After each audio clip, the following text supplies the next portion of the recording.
mbow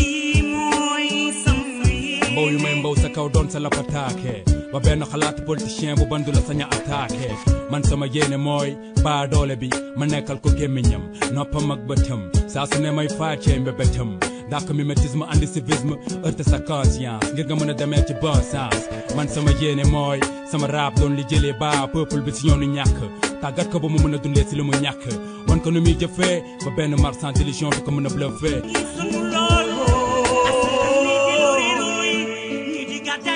Mesdames, Mesdemoiselles, messieurs, encore une fois, bonjour et merci de suivre votre émission Objection.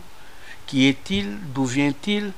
Notre invité a occupé différentes fonctions, notamment directeur de la ZEPEX 2012-2013, ensuite ministre du Commerce 2013-2019, ministre du Tourisme et Transport aérien 2019-2022.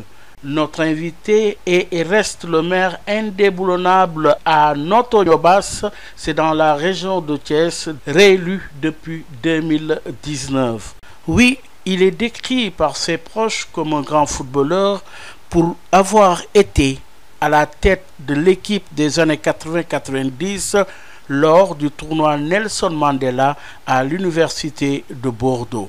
C'est pas fini. Sorti major de sa promotion à Miage, maîtrise de l'informatique appliquée à la gestion. Oui, AS Alioune Sarr, dites-nous, un as du ballon, un as également du karaté, pour ceux qui ne le savent pas. Est-ce un as pour le Sénégal? Les électeurs trancheront au soir du 25 février 2024.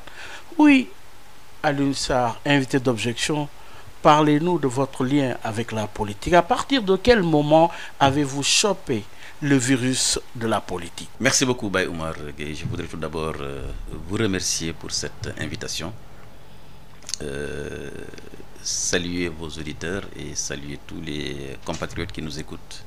Oui, la politique, je n'étais pas prédestiné à la politique en réalité. Je me suis engagé en politique en 1999. Quand le président Moustapha Niasse a fait l'appel du 16 juin, qui, je le rappelle, consacrait un certain nombre donc, de valeurs. Et donc c'est à la suite donc, de cet appel justement que je me suis engagé, en mobilisant d'abord ma famille, mobiliser ma communauté, et c'est comme ça que je me suis... Quand vous dites votre famille, votre communauté, c'est à Notto Diobass. Voilà, d'abord les amis, hein? Voilà, c'est ça. Je suis maire depuis 2009. Depuis 2009, voilà. Oui. Voilà. Mes amis d'abord, ensuite la communauté de Notto Diobass qui fait quand même 60 000 habitants. Et c'est à la suite donc de cela que, naturellement, je suis un peu dans le champ politique, on va dire. Dans le champ politique, oui, vous êtes coordonnateur national des cadres quand même de l'AFP. Vous êtes toujours membre de l'AFP? Absolument, je suis toujours membre de l'AFP. Je suis coordonnateur des cadres depuis 2006. Donc cela veut dire simplement que nous avons eu à faire beaucoup de travaux dans la réflexion sur le plan social, sur le plan économique, sur le plan politique, justement au bénéfice de notre parti, mais aussi des coalitions successives dans lesquelles nous avons participé. La CPA, Benno Siggil Sénégal, Benno Bokk Yakaar, donc toutes ces coalitions naturellement, avec un ensemble d'amis, nous avons eu donc à apporter notre modeste contribution à la réflexion, mais également aussi aux projets politiques qui ont jalonné notre pays pendant, on va dire, ces 20 dernières années. Aussitôt après, pour ne pas dire maintenant, est sorti cet ouvrage intitulé « Le devoir avant le droit ». Alors dites-nous, pourquoi maintenant? Oui, je crois qu'il était important de partager avec nos compatriotes et la jeune génération surtout l'expérience que nous avons eu le privilège justement de vivre. D'abord l'expérience en tant que, j'allais dire, privilégié de la nation sénégalaise. J'ai bénéficié d'une bourse nationale en France quand j'ai eu le baccalauréat. Et aussitôt après votre formation, vous avez quitté Bordeaux. Mais justement, puisque j'ai considéré que j'avais un droit acquis que la communauté m'avait donné, qui était la bourse, qui m'a permis donc de me former. Et donc après justement ce droit acquis, il y avait des devoirs qui m'attendaient à Notto Diobass au Sénégal. Et c'est comme ça que justement ce titre du livre est sorti.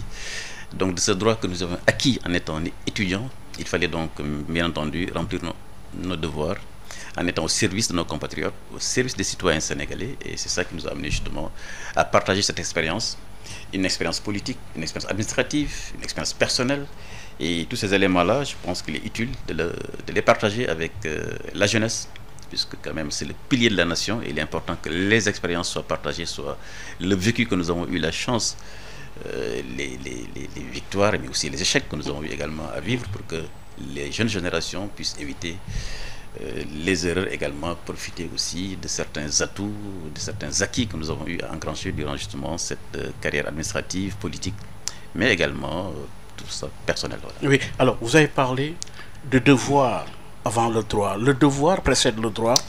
Absolument. Vous savez, un grand homme d'État américain disait essayez de voir d'abord ce que vous pouvez faire pour votre pays avant de penser à ce que votre pays fait pour vous.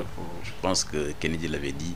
Et je crois qu'il faut absolument rappeler, surtout à nos enfants, à la jeunesse d'aujourd'hui, que nous avons un devoir d'abord vis-à-vis de la communauté. Et je dis souvent aux enfants et aux jeunes, vous n'avez qu'à apprendre. Parce qu'un jeune a besoin de compétences. Un jeune a besoin de porter des valeurs nobles, qui sont les valeurs qui sont inculquées dans les familles.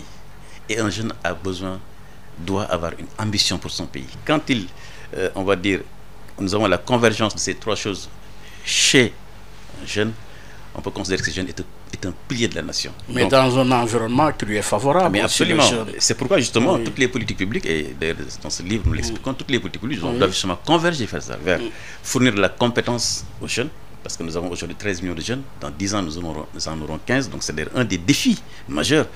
C'est de la responsabilité de l'État. Absolument, mais la responsabilité des hommes politiques, parce qu'en fait les projets politiques, leur adresse doit s'adresser justement à ces 15 millions de jeunes, où nous avons un défi de la formation professionnelle, nous avons un défi du logement, un défi de la consommation et un défi de l'emploi. Et donc ce sont ces défis qui doivent justement conditionner les projets politiques, qui doivent conditionner les engagements politiques. Et tout mon engagement justement, c'est comment adresser justement ces trois défis que nous avons au niveau de la jeunesse. Et en partie ce livre donc est aussi une illustration de quelques expériences que nous avons. Agréger ces défis, le devoir avant le droit. Alors, à l'une ça, vous avez été directeur de la ZEPEX, ensuite ministre du Commerce, ministre du Tourisme et des Transports aériens. Quel a été le département ministériel qui vous a le plus marqué? Oui, assurément le ministère du Commerce, puisque d'abord j'ai mis beaucoup plus de temps, 6 ans et quasiment et demi. Donc j'ai également partagé des moments très passionnants que j'ai partagé justement dans ce livre avec les commerçants. Je me rappelle la visite que nous avons faite au Brésil avec les commerçants du Sénégal, où nous avons pris un bus de Brasilia à Rio de Janeiro. Pendant 7 heures de temps, nous avons dormi dans le bus et j'entendais les commerçants dire, bien sûr à voix basse, en disant mais non, on n'a jamais vu un ministre qui passe la nuit dans son bus avec ses commerçants. Nous l'avons fait. Nous sommes partis également en Inde avec ces mêmes commerçants, plus d'une trentaine de commerçants avec qui nous avons partagé une expérience extrêmement intéressante pour baisser le prix du riz en Inde. Je dois simplement rendre hommage justement à cette catégorie de la population, parce que souvent... Laquelle? Les commerçants. Parce que souvent on les prend comme des appâts du gain, des gens qui ne regardent que leur intérêt personnel. Mais moi j'ai vu des patriotes qui ont décidé, quand à l'époque le chef d'État souhaitait baisser le prix de la denrée première qui est au Sénégal, qui est le riz, qui ont décidé de baisser leurs revenus, de baisser leurs bénéfices justement pour permettre à nos compatriotes d'accéder à cette denrée essentielle. Et je dois le témoigner ici dans votre émission, vous me donnez l'occasion vraiment de le faire et de leur rendre un hommage, comme quoi il y a des Sénégalaises et des Sénégalais qui sont des exemples, qui sont des références et qu'on n'entend pas souvent. Il est bon que quand on a vécu cette expérience avec eux, de le rappeler. J'ai vu des patriotes, des gens qui aiment leur pays, des gens qui se sont sacrifiés justement pour que nous puissions avoir un pouvoir d'achat. Dans un contexte inflationniste. Absolument, et nous avons eu à bénéficier justement d'un taux d'inflation extrêmement bas pendant ces 5 ans. Et ça, bien entendu, il y a l'environnement international, il n'y a pas cette guerre qui est là. Mais il faut quand même surtout dire que nous avons eu un dispositif qui permettait de le faire. À l'époque, nous avons ce qu'on appelle la Commission nationale donc, de gestion des denrées de première nécessité qui se réunissait à la primature et justement où nous avions tous les acteurs, les industriels, les commerçants, le gouvernement avec le ministère des Finances, le ministère du Commerce, le ministère de l'Économie. Et tous ensemble, chaque mois, se réunissaient pour faire l'évaluation du panier de la ménagère. Et à chaque fois, on arrivait à juguler justement. À gérer. À gérer. Mais justement, oui, qu'est-ce qui a finalement marché? Parce que ce n'est plus le cas. Comment est-ce que les verrous ont-ils sauté pour en arriver justement là, dans des conditions difficiles? C'est les facteurs exogènes ou qu'est-ce qui peut l'expliquer? Oui, je crois qu'il ne faut pas exclure les facteurs exogènes. Nous avons aujourd'hui un contexte global qui est assez chargé. D'abord, nous sortons d'une crise sanitaire mondiale, la Covid-19, qui a un impact économique réel. Nous avons également une crise de la guerre, parce que nous avons une guerre sous-régionale au Mali, nous avons une guerre également quasiment internationale avec l'Ukraine, et tout cela parce que vous savez, le blé que nous consommons au Sénégal vient d'Ukraine, et donc ça impacte également sur les prix. Mais au-delà justement de ces crises multiples que nous avons aussi au niveau national, au niveau interne, oui, nous avons également, voilà, nous avons aussi des tensions qui sont là. Mais je crois qu'il faut faire confiance au génie sénégalais. Et ce que j'aurais suggéré en tout cas au gouvernement, c'est de réunir l'ensemble des acteurs, de faire ce qu'on a eu à faire à l'époque. Je leur avais dit à l'époque, puisque le riz, parce que quand on a décidé de baisser le prix du riz, la plupart des acteurs nous avaient dit, écoutez, c'est pas possible, puisque le riz, nous ne le produisons pas, nous l'importons. J'avais dit donc qu'il faut travailler sur deux leviers. D'abord, il faut aller dans les pays exportateurs du riz vers le Sénégal, discuter avec les acteurs de manière franche. Parce que je leur disais que le Sénégal ne peut pas être le premier importateur au monde, c'est le premier client au monde du riz brisé en réalité. 1 million de tonnes.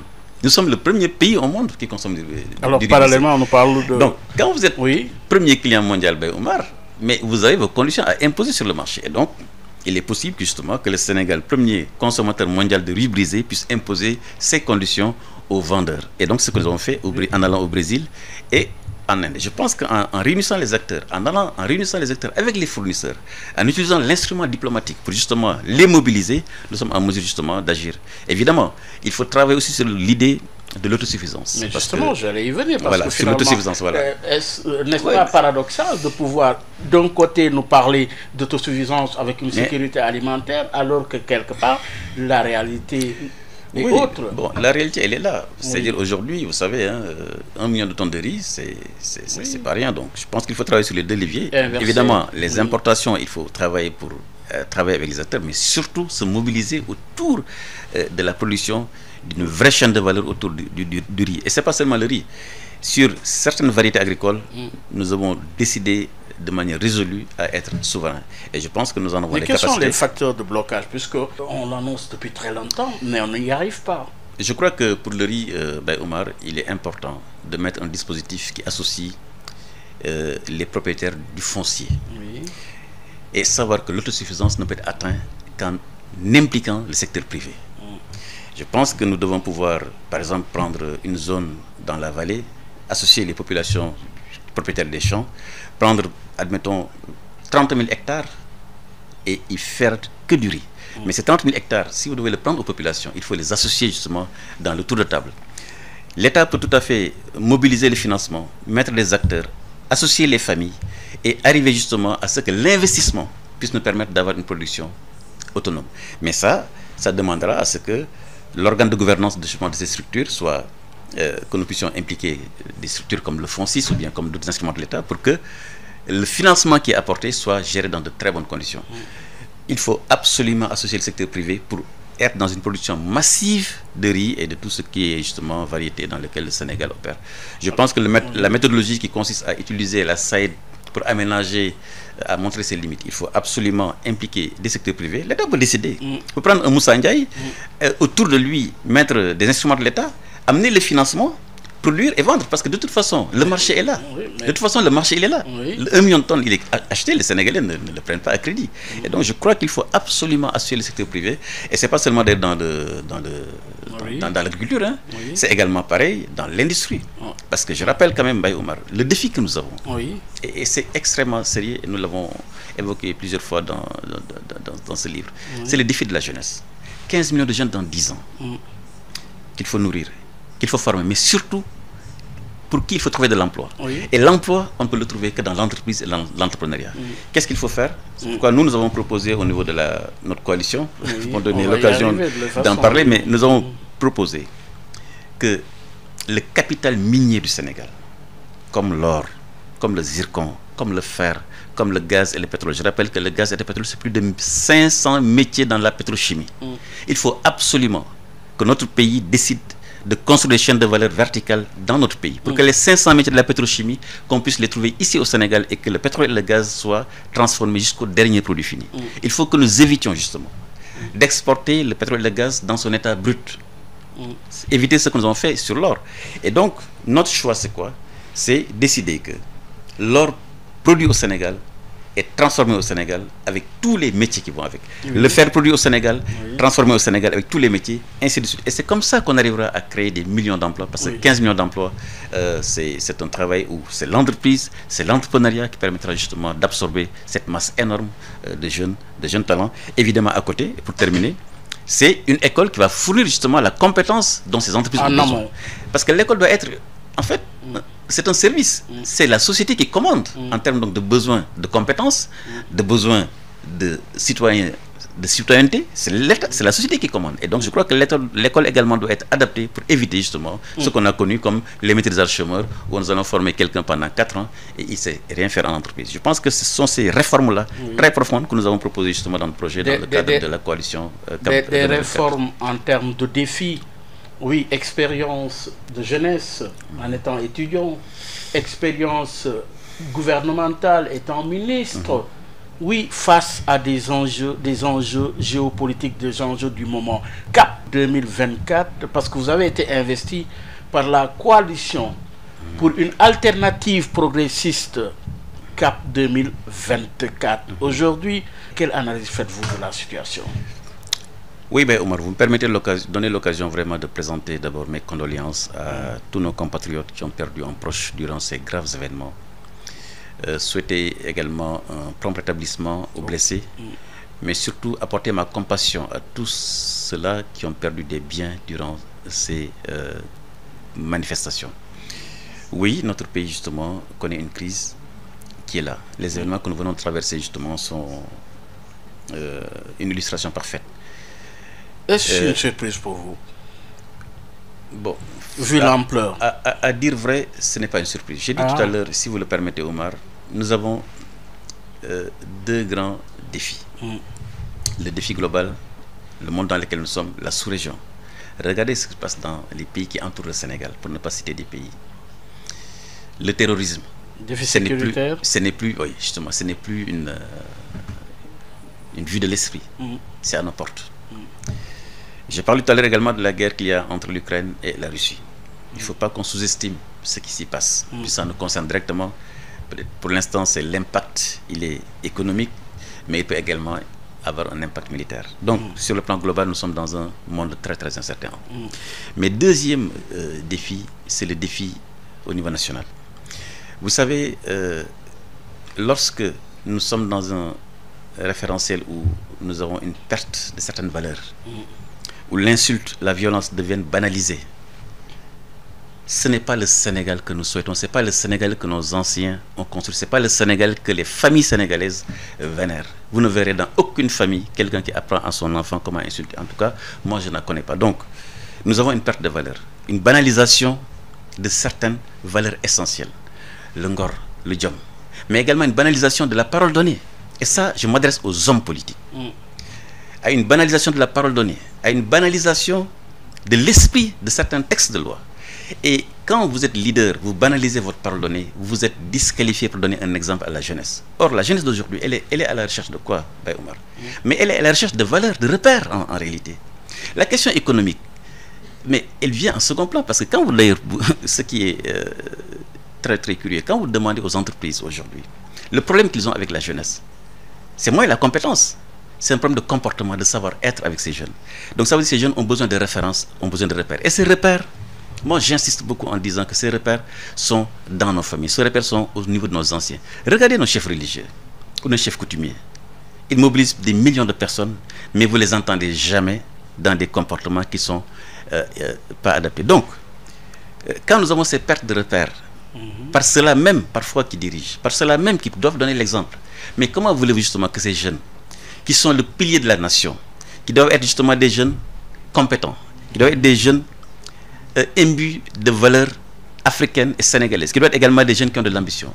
Naturellement, quand nous avons ces pertes de repères, ça bouleverse et ça perturbe justement le référence. Et donc, quand vous combinez ces deux enjeux, ces deux défis, le défi global, le défi national, naturellement, ça montre quoi, Baye Omar? Ça montre que nous avons besoin de nouveaux instruments de gouvernance et de pilotage pour notre pays. Mais d'abord, par rapport justement à la cause, par rapport à l'origine de ces problèmes énumérés, Mais où mettez-vous, par exemple, la responsabilité des partis politiques?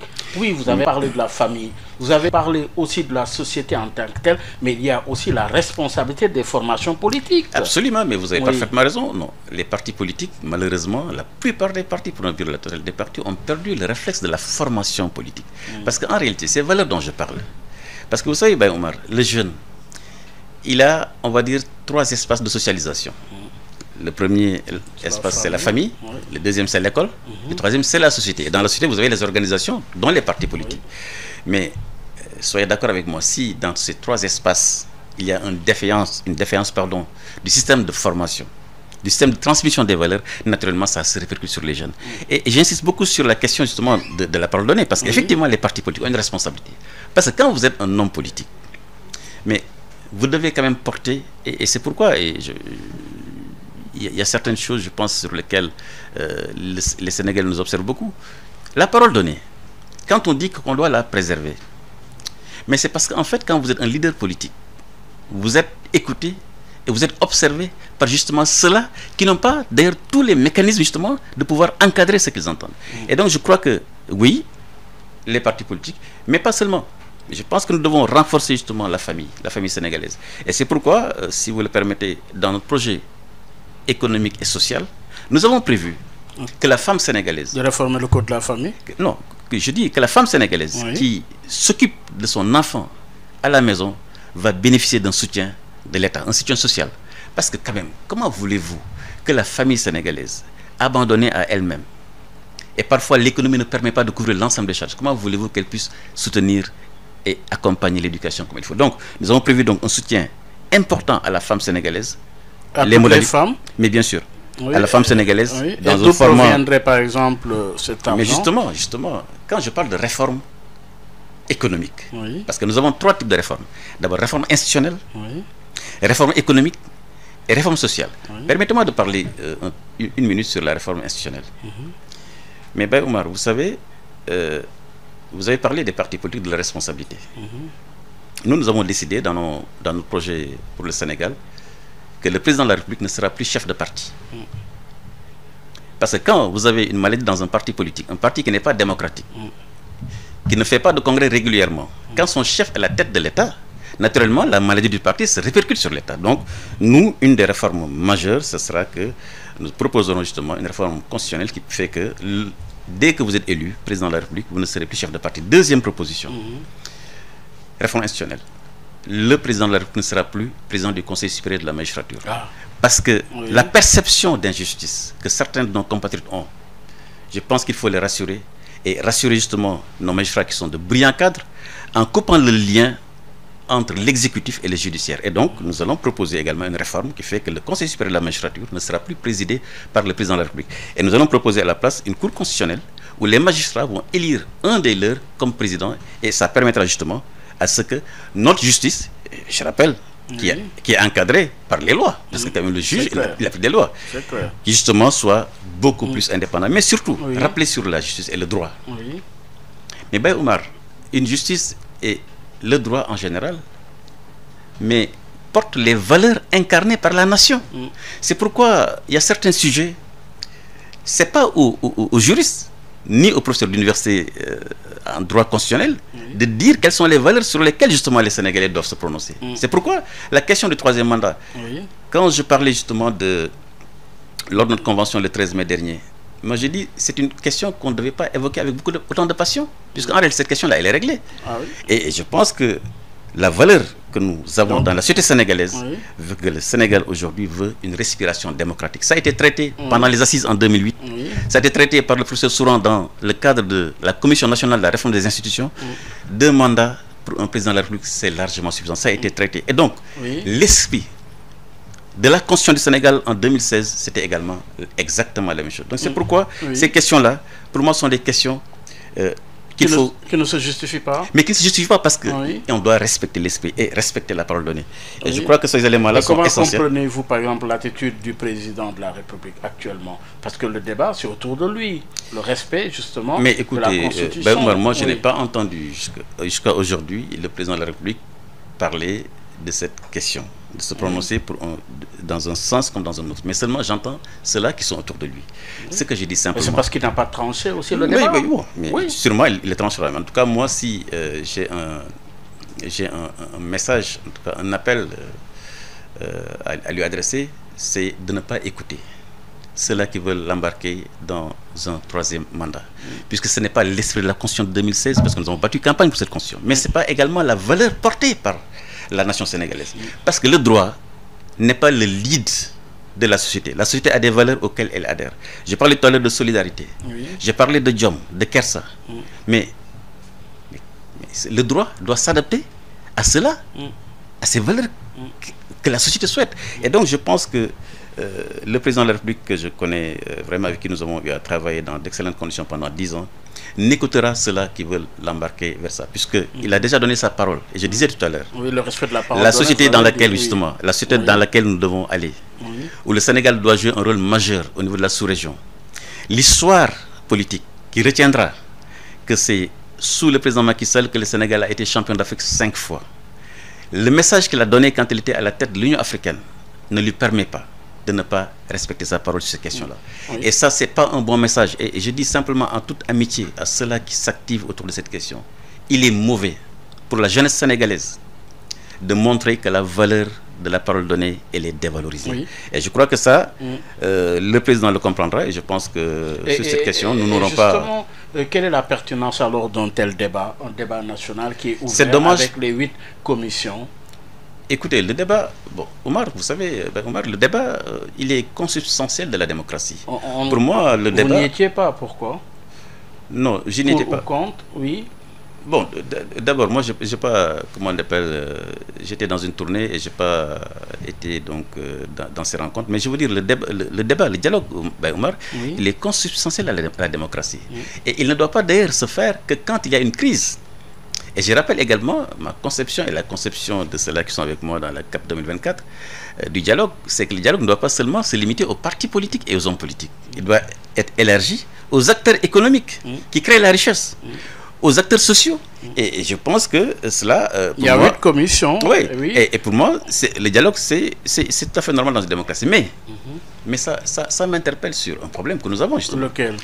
Mais parce qu'en réalité, nous avons des institutions, notamment une, qui est le lieu de dialogue par essence de la nation. L'Assemblée nationale. C'est l'Assemblée nationale. Donc si nous trouvons utile d'avoir d'autres espaces pour le dialogue, cela veut dire que le dialogue à l'Assemblée nationale est insuffisant.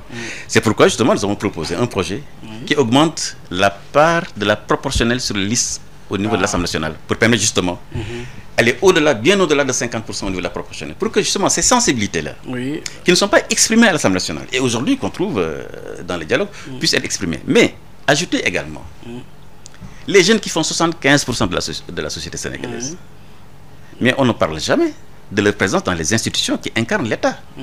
Et je pense que quand nous aurons justement dans ces institutions comme l'Assemblée nationale, les institutions électives comme les cultures locales, une bonne dose de représentativité de la jeunesse, le débat que nous avons dans la rue va se déplacer dans les institutions, et c'est ça qui est bon pour la démocratie. Parce qu'en réalité, le débat, s'il n'est pas posé là, il doit être posé, il sera posé dans la rue. Et je pense il faut d'abord stabiliser. Absolument. C'est pourquoi la vie démocratique sénégalaise aujourd'hui, vous convenez avec moi qu'elle est en crise profonde, complexe même. Mais comment justement analysez-vous cette crise d'aujourd'hui? Je parlais de cette crise démocratique, mais à l'UNSAR, le Sénégal a enregistré plus d'une dizaine de morts. C'est vraiment dramatique, mais c'est pourquoi moi je voudrais lancer d'abord un appel à la sérénité et au calme. Dire aux acteurs politiques, leur demander de croire sincèrement à la jeunesse. Ils sont les principaux responsables de la situation. Non, justement, je vais en parler pour trois. Les acteurs politiques, le gouvernement et la jeunesse elle-même. Mais d'abord, est-ce que ce sont ces 3 responsables de la situation? Non, pour moi, je vous ai parlé tout à l'heure d'une situation globale et une situation nationale, qui est complexe. Mais si vous le permettez, je pourrais revenir sur ça. D'abord, aux acteurs politiques. Je pense que les acteurs politiques ont une grande responsabilité parce que c'est eux qui conquièrent le pouvoir. Cela dit en passant, le suffrage universel, qui confère le pouvoir aux élus, qu'ils soient locaux ou national, ce pouvoir doit être exercé dans un délai qui est aussi inviolable. Et ça me donne l'occasion d'exclure et de m'éloigner de toute idée de report d'une élection présidentielle. Et je dis toujours, ceux-là qui auraient l'idée de le faire, parce que je n'ai pas entendu vraiment une voix officielle. Je rappelle quand même que entre 2012 et 2023, la seule élection qui a été reportée, sont les élections locales. Donc ça veut dire que, quelque part, le gouvernement a fait des performances en matière de respect justement du calendrier électoral. Donc le respect du calendrier est crucial. Il faut écarter cela, il faut la refuser, il faut la rejeter. Les élections doivent être organisées à date due. C'est ça qui permettra justement de renouveler le personnel politique et que d'autres Sénégalais, que les Sénégalais choisiront, gouverneront, quel qu'il soit. Deuxième élément, je voudrais dire que en choisissant justement ces élus qui ont une grande responsabilité, je leur lance un appel pour leur dire simplement que nous soyons sereins, que nous puissions accompagner cette jeunesse qui a besoin, je l'ai dit tout à l'heure, de compétences, cette jeunesse qui a besoin d'être accompagnée, cette jeunesse qui a besoin de construire de grands projets pour le pays. Nous devons faire rêver cette jeunesse à travers une démarche politique bien analysée, bien réfléchie, bien rationnelle. En tout cas, nous en avons une au niveau de CAP 21, CAP 2024, pardon. Deuxième élément, concernant le gouvernement, je l'ai dit tout à l'heure, j'ai lancé un appel récemment au chef de l'État, et je pense qu'il l'a entendu, puisque j'avais demandé qu'il puisse s'adresser à la nation. Puisque c'est lui, par notre constitution, qui a le levier pour rassembler les Sénégalais et les Sénégalais, apaiser les cœurs, apaiser la situation dans laquelle nous sommes. Parce que c'est sa responsabilité première, c'est le premier d'entre nous. Et je pense qu'il le fera, et ça, c'est aussi lui demander de s'éloigner de toutes ces forces partisanes, extrémistes qui poussent justement à la radicalité, qui n'a jamais rien apporté. À un moment donné, il faut discuter avec tous les acteurs. Enfin, à la jeunesse sénégalaise. Cette jeunesse vous tient à cœur? Elle me tient à cœur parce que, Omar, nous avons des enfants. Et moi, j'ai été meurtri quand j'ai vu des jeunes Sénégalais dans leur sang. C'est pas acceptable. C'est pas le Sénégal que nous souhaitons. Mais justement, cette jeunesse a aussi, comme je l'ai dit tout à l'heure, des droits certes, mais aussi des devoirs. Cette jeunesse doit être accompagnée vers la compétence. J'insiste beaucoup sur la compétence. Mais aussi par une démarche participative. Mais justement, sur une compétence. Et cette compétence, justement, elle est organisée par les services habilités, c'est-à-dire c'est l'État, c'est le gouvernement. Mais cette jeunesse doit être chevillée au corps les valeurs africaines et sénégalaises. Et qui ne sont pas... c'est pas de gros mots quand on parle de valeurs. C'est quoi? C'est le Kersa, c'est le Diom. Je suis toujours horrifié quand je vois des gens qui insultent et qui sont suivis dans les réseaux sociaux comme des stars. Et ça, toute la société sénégalaise vent debout doit lutter contre ça, puisque ce n'est pas le modèle sénégalais que nous voulons, ce n'est pas le modèle sénégalais qui nous a été enseigné, ce n'est pas le modèle sénégalais que le Sénégal a toujours été. Et je dis également, Omar, le Sénégal a un rôle majeur à jouer dans le leadership sous-régional et continental. Et de ce point de vue, c'est un pays qui doit être stable. Parce que vous ne pouvez pas aller dans un pays être porteur de paix si vous-même dans votre propre pays vous avez des difficultés à incarner la paix. C'est pourquoi j'insiste encore sur le président de Macky Sall, qui a joué un rôle majeur au niveau de l'Union africaine, au niveau mondial.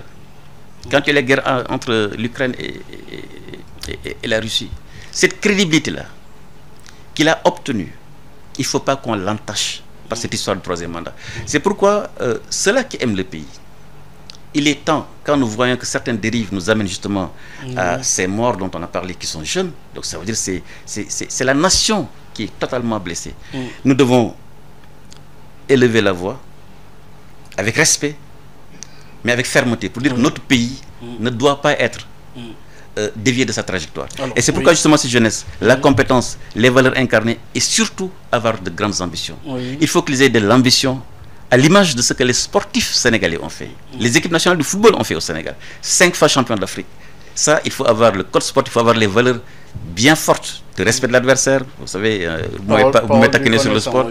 Et donc, moi, je rêve à ce que cette jeunesse, justement, cette ambition d'être champion d'Afrique dans le domaine de l'économie, champion d'Afrique dans le domaine de la qualité, champion d'Afrique dans tous les secteurs justement qui irriguent le pays, mais champion d'Afrique dans le domaine de la gouvernance. Et donc, de ce point de vue, si nous devons être champion d'Afrique dans la gouvernance, nous ne devons pas parler de troisième mandat, nous ne devons pas parler de choses qui justement salissent la démocratie sénégalaise. Et je crois qu'il y a des compétences au Sénégal qui peuvent le faire, et c'est vers ça que nous Pour rappeler à nos auditeurs, vous suivez votre émission Objection avec Alioune Sarr. Alioune Sarr est candidat à la présidentielle de février 2024. Oui, avant d'aborder la dernière partie de l'émission, en insistant sur les réformes institutionnelles, M. Sarr, vous êtes un membre de l'AFP, de la coalition Benno Bokk Yakaar. Oui, êtes-vous sorti de ces appareils pour justement tracer votre voie, la vôtre, en perspective de 2024, ou êtes-vous resté toujours membre de l'AFP? Parce que quelque part, le débat est agité. Oui, la différence entre les acteurs politiques se trouve au niveau de leurs ambitions pour leur pays. Oui. Ben Omar, vous l'avez dit tout à l'heure dans le livre, j'ai eu le privilège d'être un jeune Sénégalais qui a eu une bourse, même si elle était modeste, mais qui m'a permis de faire des études supérieures. Oui. Et donc mon devoir, c'est justement de rendre modestement à cette nation, à cette communauté nationale qui m'a aidé, mon devoir est justement de lui rendre modestement la monnaie de sa pièce, si je peux ainsi dire. Cela veut dire que mon ambition pour le Sénégal, elle est sans limite. Elle est sans limite. Je suis élu local depuis 12 ans. J'aime être au service de notre Djobas. J'aime être au service des Sénégalaises et des Sénégalais. Puisque quand j'ai quitté justement pour aller en France étudier, la référence c'est que les villages dans lesquels donc nous jouions au foot à l'époque dans notre Djobas, il n'y avait pas d'électricité, il n'y avait pas de route, il n'y avait même pas une ambulance médicalisée. Quand nous sommes venus et que je me suis engagé en politique, nous avons pu faire des pas de géants.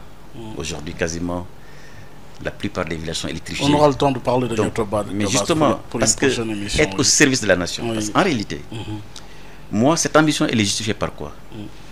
Au-delà du fait que nous avons des compatriotes sénégalaises et sénégalais qui se sont mobilisés pour porter ma candidature, mais au-delà de ça, je suis parti d'un certain nombre de défis que j'ai évoqués tout à l'heure. Parce que vous avez été investi par justement la coalition CAP 2024. Oui. Effectivement. Cette coalition, mais justement, parlez-nous de l'identité justement de cette coalition, parce que oui, avec l'AFP finalement, qu'est-ce qui est retenu? Vous continuez à rester membre de l'AFP ou vous y êtes sorti pour mener justement votre voie? Oui, je suis militant de l'AFP, mais vous savez, ce projet que nous avons dépasse le cadre partisan. L'AFP n'a pas encore annoncé de candidature. Non, mais justement, ben Omar, l'élection présidentielle, tu le sais mieux que moi en tant que grand et brillant journaliste. Oui, c'est un rendez-vous. C'est un rendez-vous, un homme et son peuple. Moi, j'ai dit, et permettez-moi de parler des défis, pourquoi cette candidature? Oui. Parce que je suis parti justement de ces défis que j'ai évoqués tout à l'heure. Et j'insiste dessus parce que vous me l'avez même rappelé sur la jeunesse. 15 millions de jeunes, qu'est-ce qui va se passer si on ne fait rien? Oui, mais ça c'est compris. Justement, constater ces défis-là, ces défis. Oui. Et nous avons donc besoin de nouveaux leviers, de nouveaux instruments justement. Mais vous ne pouvez pas rester à l'intérieur de l'AFP et défendre ces idées? Oui, vous savez... Oui, expliquez-nous qu'est-ce qui a fait que finalement au niveau de l'AFP vous y êtes sorti et mené votre voie seule. Je vous ai dit, je suis militant de l'AFP, donc je ne suis pas sorti de l'AFP. Mais il y a des Sénégalaises et des Sénégalais, dont des militants de l'AFP, mais aussi des Sénégalais qui ne sont pas du tout de l'AFP, qui ne sont pas dans les partis politiques, qui ont justement constitué la CAP 2024. Et je crois que quand la nation appelle, quand vous avez un projet pour les Sénégalaises et les Sénégalais, mais naturellement, je dis, les organes partisans viennent en second plan. Puisque en réalité, ma conviction, Omar, c'est que ce pays ne sera construit que quand on traversera les clivages partisans. Sur les sujets majeurs, nous devons traverser les clivages partisans. Parce qu'en réalité, la maladie que nous avons dans beaucoup de secteurs, c'est justement cette démarche parfois clanique qui fait que quelqu'un qui n'est pas avec toi est contre toi. Non. Nous pensons que quand nous allons faire une réforme institutionnelle qui consacrera que le président de la République ne préside plus le Conseil supérieur de la magistrature, ça dépasse les cadres partisans. Et ça sera une bonne chose pour notre démocratie. Quand demain, nous allons créer une chaîne de valeur dans le secteur de l'or, pour que l'or du Sénégal ne soit plus moins cher dans un pays étranger qu'au Sénégal, en ce moment-là, les bijoutiers sénégalais, qui pourront justement produire et avoir une marge beaucoup plus importante, ne se diront pas ils sont de l'AFP ou pas. Quand demain, le fer du Sénégal, qui n'est pas encore exporté, plus de 705 millions de tonnes de fer, quand le Sénégal demain sera producteur de fer plat, et que nous allons attirer à travers cette production de fer les compagnies de montage automobile, électroménager, et que le Sénégal crée des millions d'emplois dans ce secteur-là, en ce moment-là, ceux-là qui vont en bénéficier ne verront pas la couleur de mon parti. Enfin. Oui, parce que c'est important, puisque tout ce que vous dites là échappe aux Sénégalais, mais justement, les mails de l'extérieur. Mais c'est pourquoi, Oumar, si ça a été fait, je ne serai pas là pour expliquer, parce que pour moi, le Sénégal doit être un Sénégal souverain sur ses recherches. Par un privé national fort. Mais c'est le secteur privé. Et c'est pourquoi d'ailleurs nous avons prévu, nous, une véritable banque de développement. La banque de développement du Sénégal qui va être créée, comment d'ailleurs, pour moi, dans laquelle toutes nos recettes de gaz et de pétrole seront logées. Nous avons estimé à peu près autour de 600-700 milliards de revenus. Mais quand on va créer une banque qui s'appelle Baye Oumar Gueye, et dans laquelle on loge 700 milliards de recettes par an, vous ne pensez pas que cette banque pourra financer notre économie avec des taux qui ne sont pas du tout usuriers? Parce qu'aujourd'hui, nous avons un secteur privé où 97% c'est le secteur informel. Il faut inverser justement la tendance pour que justement le secteur formel puisse absorber le maximum d'emplois. C'est pourquoi, Baye Oumar, je disais tout à l'heure, ces défis de la jeunesse, parce que tout ça est lié en fait. La commande que nous avons dans CAP 2024. Des chaînes de valeur. Oui, justement, les chaînes de valeur. Vous avez l'or, mais la décision de dire demain que toute personne qui exploite l'or au Sénégal va le raffiner au Sénégal, c'est une décision politique majeure. C'est ça la chaîne de valeur. C'est ça la chaîne de valeur. Oui, mais pardon. Et quand on le fait également sur tout, et je reviens sur le pétrole et le gaz, nous devons éviter l'erreur qu'ont fait beaucoup de pays. Vendre le gaz et le pétrole à l'état brut, faire un texte qui est très bien sur le plan du contenu local, mais sans créer justement l'écosystème des PME autour du gaz et du pétrole. Si nous ne le faisons pas, malheureusement, tous les métiers, et je le rappelais tout à l'heure, il y a plus de 500 métiers dans la pétrochimie. 500 métiers. Donc faire en sorte que justement le pétrole et le gaz, que nous puissions produire tous les produits finis et justement loger au Sénégal les 500 métiers de la pétrochimie. Parce que quand même, ce qui est extrêmement curieux, et c'est ça qui révolte un peu la jeunesse africaine. Vous allez dans des pays qui n'ont même pas un gramme d'or dans le sous-sol, et c'est dans ces pays que l'or est beaucoup moins cher. Vous êtes dans des pays qui n'ont même pas un gramme de pétrole, et c'est dans ces pays que vous avez des compagnies pétrolières les plus importantes. Nos États sont des États riches, assis sur une pauvreté vous avez parfaitement raison. Qui dépasse l'entendement. Et cette génération, notre génération et la génération qui va suivre justement, veut renverser cette tendance, parce qu'il faut absolument que les richesses africaines puissent servir la jeunesse africaine, bien naturellement en nouant des partenariats, parce qu'on ne peut pas faire un développement aussi en vase clos. Il faut nouer des partenariats technologiques, nouer des partenariats financiers pour que justement ces chaînes de valeur soient produites en Afrique pour créer le maximum d'emplois, parce que les 11 millions d'emplois chaque année de l'Afrique, que l'Afrique demande chaque année, au Sénégal c'est 300 000 par an. Aujourd'hui nous avons 13 millions de jeunes qu'il faut former. Si nous ne faisons rien, malheureusement, tôt ou tard ça va nous rapporter. Est-ce que justement cette candidature est l'expression d'une rupture par rapport à la gestion d'une certaine classe politique, mais surtout des appareils politiques qui ont du mal justement à accepter le débat à l'interne? Oui, parfaitement, parce que je l'ai dit tout à l'heure, je suis tout à fait d'accord avec vous, c'est exactement, c'est une rupture dans la démarche, parce que quand nous décidons de créer des chaînes de valeur, mais c'est une rupture majeure. Et quand nous disons justement que le président de la République, nous proposerons une réforme institutionnelle pour que le président de la République ne soit plus chef de parti, c'est parce que nous avons confiance justement à l'intelligence des Sénégalais. Nous ne devons plus justement prendre en otage celui-là qui incarne, ou celle-là qui doit incarner la nation, qui doit incarner l'État, par des partis politiques, malheureusement, où la démocratie laisse à désirer. Parce que la réalité, les Sénégalais le connaissent très bien. Nous avons des partis, malheureusement, qui restent 10 ans, 15 ans, 20 ans, qui ne sont jamais structurés, qui ne sont jamais renouvelés. Et ça... C'est le cas de l'AFP. Bon, l'AFP en fait partie, bien entendu. C'est le cas aussi de... C'est le cas aussi de l'APR. Oui, qui n'a pas encore investi son candidat. Oui, quand vous avez nos partis en général, en Afrique, malheureusement, la question du renouvellement, elle est souvent bloquée parce que tout simplement, vous avez des hommes et des femmes dont l'intérêt n'est pas dans le renouvellement justement des structures. Ils souhaitent garder un statu quo, des avantages partagés, et c'est dommage parce qu'en réalité, le renouvellement dans un parti politique, l'impact c'est quoi, Baye Oumar? Parce que un jeune qui il y a 10 ans, il avait 10 ans, si vous permettez l'expression. 10 ans après, il a 20 ans, 21 ans, il devient un adulte. Donc si pendant ces 10 ans, le parti politique ne se renouvelle pas, ça veut dire qu'il ne s'est pas adapté à la sociologie de la nation. Ça veut dire qu'il y a des hommes et des femmes qui sont déconnectés de la réalité. Et comment voulez-vous justement que les partis soient forts dans ces conditions-là? Comment voulez-vous que les jeunes se retrouvent dans les partis politiques? Donc oui, nous proposons dans CAP 2024 que le président de la République ne soit plus chef de parti. Oui, ça obligera les partis à se renouveler. Oui. Si son parti souhaite regarder le pouvoir à la fin des 5 ans, il sera obligé de faire un congrès. S'ils reprennent le président en cours comme leur candidat, tant mieux. Mais si c'est quelqu'un d'autre qui est plus qualifié que lui dans son parti, ça permettra une respiration démocratique dans les partis politiques et c'est ce qui est bon pour notre pays. Oui, devoir de transparence, mais aussi de vérité aux Sénégalais et Sénégalaises qui nous écoutent. Alioune Sarr, oui, vous êtes toujours membre de la coalition Benno, puisque vous avez dit membre de l'AFP, mais aujourd'hui vous avez déclaré votre candidature pour 2024. Quel est le sens véritable? Est-ce qu'aujourd'hui vous vous êtes départi à la fois de l'AFP, si l'AFP présente un autre candidat autre que la vôtre, et que la coalition Benno Bokk Yakaar aussi est dans une autre dynamique aujourd'hui? Clarifiez le débat à votre niveau. Oui, non, oui. Clairement, Omar, nous avons une coalition CAP 2024 qui m'a investi, oui, qui s'est adressé aux Sénégalais et qui va aller à l'élection présidentielle. Voilà. Donc ça, je pense qu'on ne peut pas être beaucoup plus clair. Et les Sénégalais jugeront.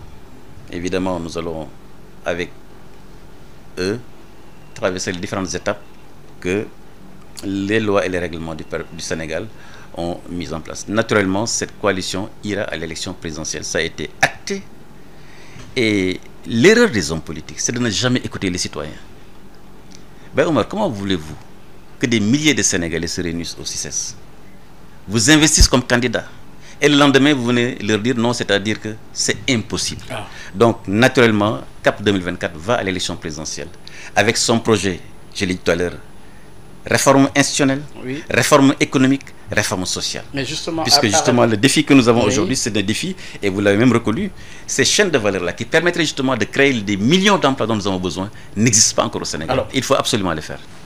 Au cas par cas, oui, en insistant sur les réformes, d'abord l'endettement. Êtes-vous d'accord que le Sénégal est un pays endetté qui dépasse les normes? Et comment comptez-vous, si c'est le cas, justement corriger? Vous savez, l'endettement en soi n'est pas une mauvaise chose pour un État. Oui. Puisque en réalité, en matière de finances... Surendetté, je dis. Oui, bon, surendetté. Le surendettement. Oui, mais un mot sur l'endettement. Je pense que l'endettement n'est pas une mauvaise chose en soi pour un État, puisqu'en réalité, en matière de finances, on vous dit toujours, il faut essayer de travailler avec l'argent des autres et garder ton argent. C'est ça. D'ailleurs, je pense que quand vous avez... Vous savez, j'aime bien l'expression des femmes sénégalaises sur... Et je reviens sur l'or parce que ça me passionne, parce que c'est le paradoxe en fait, c'est lié de paradoxe de tout ce que nous vivons. Quand une femme sénégalaise vous dit « Dama tayle samay takay », mais qu'est-ce qu'il a en retour? Elle reçoit de l'argent. Mais comment vous pouvez être assis sur de l'or, assis sur des gaz et du pétrole, et que vous avez des problèmes de financement? Donc, l'endettement n'est pas une mauvaise chose, mais il faut simplement bien l'encadrer et bien l'investir dans des investissements productifs et dans des soutiens naturellement qui apportent de la valeur ajoutée. Mais pour moi... Solvabilité de la dette. Oui, justement. Oui, oui, non, pour moi, quand vous prenez une dette, naturellement, il faut la payer. Mais pour moi, l'État n'invente pas de l'argent. Comment on fait justement pour payer ces dettes et comment on fait pour soutenir justement ces couches vulnérables et comment on fait pour faire de l'investissement public? Mais c'est à travers la création de valeur. Quand vous allez avoir justement ces chaînes de valeur que j'ai évoquées, dans l'or, dans le fer, dans le gaz, et je rappelle, tant que moi je ne verrai pas les centaines de métiers de la pétrochimie sur le gaz et du pétrole au Sénégal, pour moi nous aurons échoué. Il faut que le Sénégal soit producteur de tous les produits finis. Vous savez, même le rouge à lèvres vient du pétrole. Donc, pourquoi demain, on n'aura pas des femmes sénégalaises ou des jeunes sénégalais qui ont justement une compagnie de rouge à lèvres à partir des produits finis? Donc, tant qu'on n'aura pas ça, on aura échoué. Donc, il ne faut pas qu'on vienne faire face à cette jeunesse qui a besoin d'emploi et qu'on a toute une série de niches, en fait, qu'on n'exploite pas suffisamment assez, tout simplement. L'or, je disais tout à l'heure, c'est 200 milliards par an qu'on exporte. Alors qu'en réalité, en le transformant, ça peut être 2000 milliards par an. Le surendettement. Alors, le surendettement, pour moi... c'est un fléau. Oui, c'est un fléau, c'est un fléau. Mais c'est surtout le profilage de la dette qu'il faut. Il faut vraiment la qualité de la dette. Je pense que nos experts... C'est pas le cas? Oui, je crois que... Vous savez, nous avons aujourd'hui des agences de notation quand même qui sont là. Nous avons aussi des organismes internationaux qui regardent ce qui se passe. Et je pense que si l'alerte été à ce niveau-là, je pense que nous aurons été saisis. Mais vous savez, quand vous n'êtes pas au cœur de l'appareil d'État, il y a des éléments sur lesquels vous ne pouvez pas vous prononcer. Parce que moi, je suis un homme politique, mais je suis aussi un homme d'État. Oui. Et je sais que l'État a des contraintes. Naturellement, ceux-là qui ont en charge la finance de l'État du Sénégal doivent bien analyser le contenu de la dette, la nature des dettes, qu'est-ce qu'il faut mettre justement dans l'endettement du pays. Et si nous sommes dans une situation de surendettement qui est extrêmement grave, il faut absolument tout faire pour redresser la situation. Et je crois qu'il appartient à ceux-là qui ont justement le gouvernement de s'occuper justement de cette question. Et vous en avez assez réfléchi pour votre projet? Oui, absolument. Mais pour nous, la génération justement des recettes à travers justement l'économie, les réformes économiques, c'est ça qui permettra donc justement de collecter de la fiscalité qui permet à l'État de venir à ses charges. Et quand je disais tout à l'heure que, mais Ben Omar, si vous prenez le gaz, gaz et le pétrole, estimation donc brute que tous les Sénégalais ont, après 600 milliards, 700 milliards par an. Mais si nous créons justement la chaîne de valeur du gaz et du pétrole, de 600 milliards par 700 milliards par an, mais on peut passer à 6 000 milliards par an. Donc ça veut dire que le budget du Sénégal peut être absorbé uniquement par ce seul segment de l'économie. Et c'est ça qui générera justement la fiscalité, les impôts sur le revenu, les impôts sur les sociétés, tous les éléments d'investissement qui permettront à l'État justement d'être assez à l'aise sur le plan du financement pour pouvoir payer ses dettes, mais aussi, surtout, soutenir la famille sénégalaise. Et justement, vous m'avez demandé tout à l'heure comment on fait pour trouver l'argent. Mais justement, cet argent sera trouvé dans l'économie. Et nous avons donné un délai de 5 ans pour que ces chaînes de valeur soient construites au Sénégal. Et nous, au niveau de la CAP 2024, nous disons aux Sénégalais, voilà les chaînes de valeur que nous allons mettre en place. Nous les avons listées. L'or en fait partie, le fer en fait partie, le gaz en fait partie, le pétrole en fait partie, la tépulgite en fait partie. Beaucoup de Sénégalais d'ailleurs ne connaissent pas ce que c'est la tépulgite. La tépulgite en fait partie. Vous prenez ces chaînes de valeur, en plus des chaînes de valeur agricoles, nous donnons un délai de 5 ans. Si nous ne le faisons pas, nous demandons aux Sénégalais naturellement de prendre les mesures politiques pour sanctionner une telle majorité. Parce que nous n'avons pas le choix. Cette jeunesse, si nous ne trouvons pas des solutions pratiques ici et maintenant, naturellement, rien ne tiendra parce qu'elle balayera tout sur son passage. Et je pense que nous sommes aujourd'hui dans une dynamique où nous pouvons tout à fait le faire. Les réformes institutionnelles, d'abord la gouvernance. Oui, quel levier pour combattre la corruption? Oui, Omar, vous savez, tous les experts confirment qu'il y a un levier il y a un lien très étroit dans le couple gouvernance-développement. Si la gouvernance n'est pas bonne, le développement, on aura du mal à y arriver. Et effectivement, vous avez parlé parmi les éléments de ma gouvernance, la corruption. Vous savez, en faisant ces réformes institutionnelles dont j'ai parlé tout à l'heure, réforme entre l'exécutif et le judiciaire, réforme au niveau même du judiciaire, où la Cour constitutionnelle justement remplacera le Conseil constitutionnel.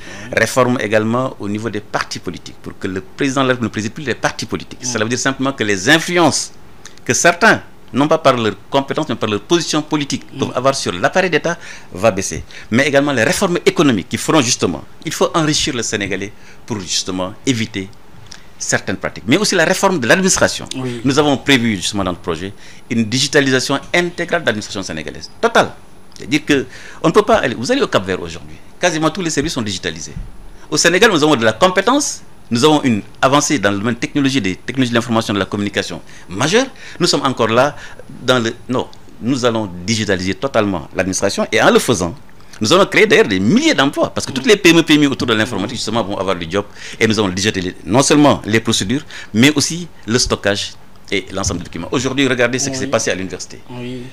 Ce que je déplore et vraiment je suis triste quand j'ai vu la destruction des archives. Destruction des archives, mais surtout de la bibliothèque. Mais vous vous rendez compte, le temple du savoir, ceux-là même qui sont appelés à apprendre, ceux-là qui détruisent.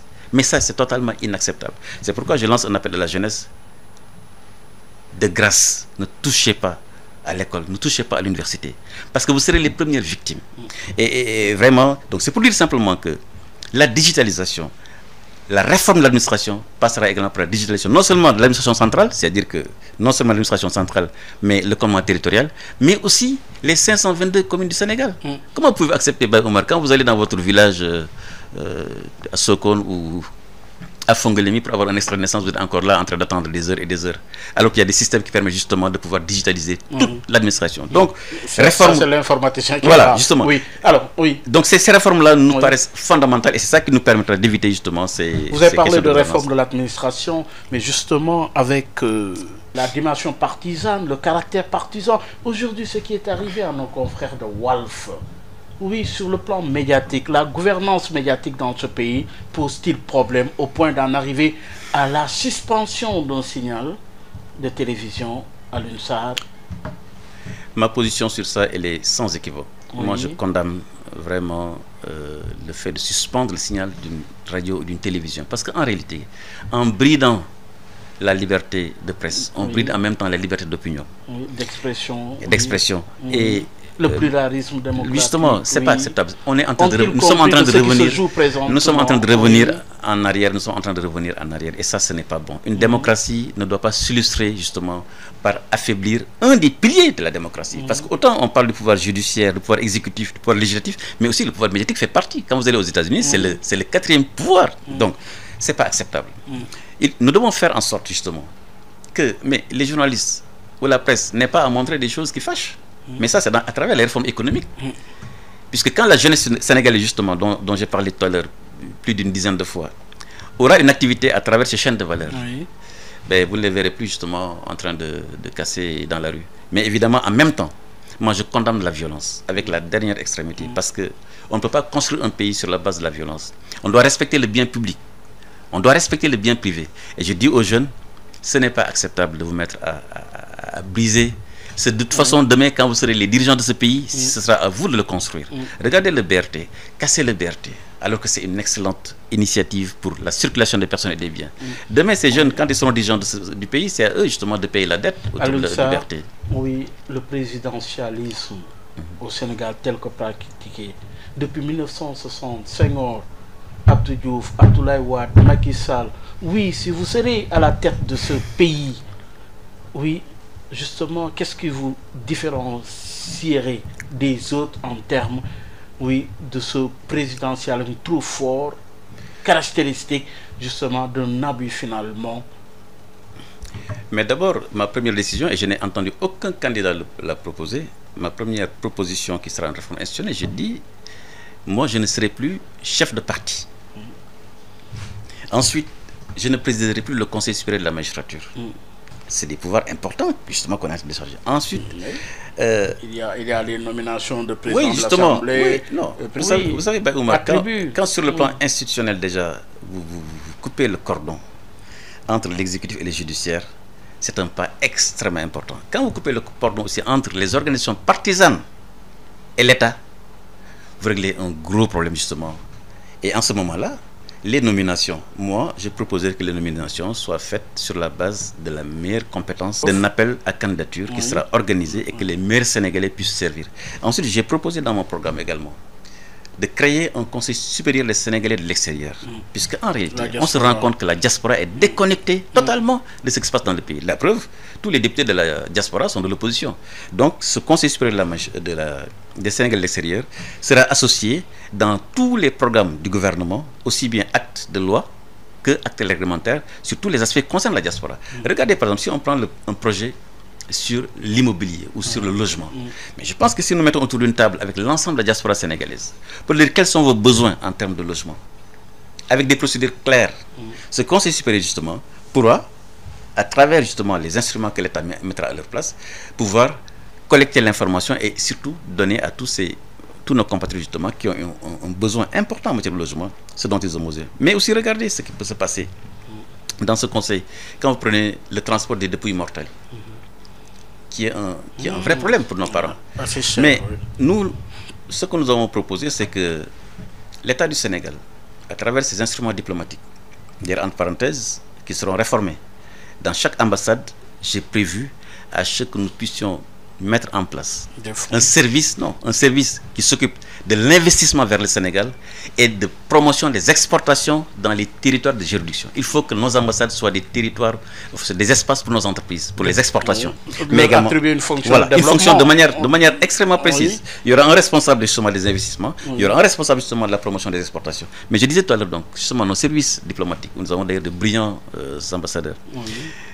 Nous les mettrons autour d'une table avec les assurances dans les pays où ils sont, avec nos compatriotes, avec les compagnies aériennes, pour que justement qu'ils puissent organiser, quand nous avons malheureusement ce qui ne peut pas manquer, des décès, qu'ils puissent le faire dans de bonnes conditions, qu'ils puissent le faire dans des conditions souples. L'État pourra soutenir. Et je crois qu'en le faisant, et sur d'autres aspects également, sur les assurances, également sur les retraites, nous pouvons vraiment travailler de manière très étroite avec nos parents de la diaspora. Et commencer quand même par la vie chère. Vivre au Sénégal est très cher.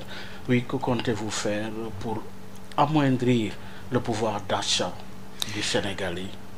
Oui, d'abord, il faut regarder ce qu'il y a dans le panier de la ménagère sénégalaise.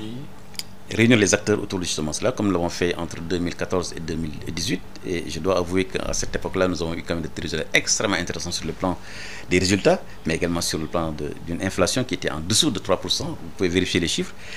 Réunir les acteurs, les commerçants, les industriels, les consommateurs, l'État, et regarder les marges. On prend chaque produit, on regarde la structure des prix. Tout ce qui permet justement à l'entreprise de fonctionner, parce qu'il ne faut pas aussi que les entreprises meurent. À l'entreprise de fonctionner, mais également en baissant les marges pour que le consommateur puisse se retrouver, nous le faisons. Et naturellement pour certains produits essentiels. Regardez la capacité justement de financement de l'État pour soutenir sur certains aspects, en attendant ce que j'ai dit sur le riz. Parce que pour moi, Ben Omar, l'État doit prendre, et ça, ce que nous ferons, prendre 10 Sénégalais. Chacun prend 20 000 hectares. Ça fait 200 000 hectares de riz. Avec le taux de rendement que nous avons, nous réglons la question justement de l'autosuffisance en riz. Et l'État mettra justement les fonds, sera dans le tour de table, dans la joint venture, pour accompagner l'entreprise jusqu'à ce que la dette soit complètement payée, mais permet justement à ce que le secteur privé national puisse être aussi un producteur important de riz. Parce qu'on a vu que l'État ne peut pas le faire à travers la SAED.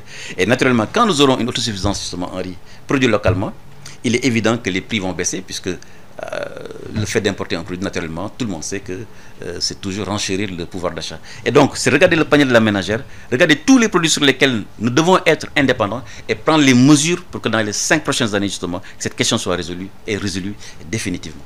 Alors, l'étudiant doublé de sa casquette de sportif, ensuite le ministre, enfin le candidat pour 2024, votre dernier mot? Oui, mon dernier mot, c'est à l'endroit de la jeunesse sénégalaise. Rappeler simplement qu'elle doit être une jeunesse ambitieuse pour son pays. Elle doit être une jeunesse compétente. Donc, je lance un appel à l'État pour que tous les efforts soient mobilisés autour de la formation professionnelle, autour de l'éducation, autour du métier de ces jeunes.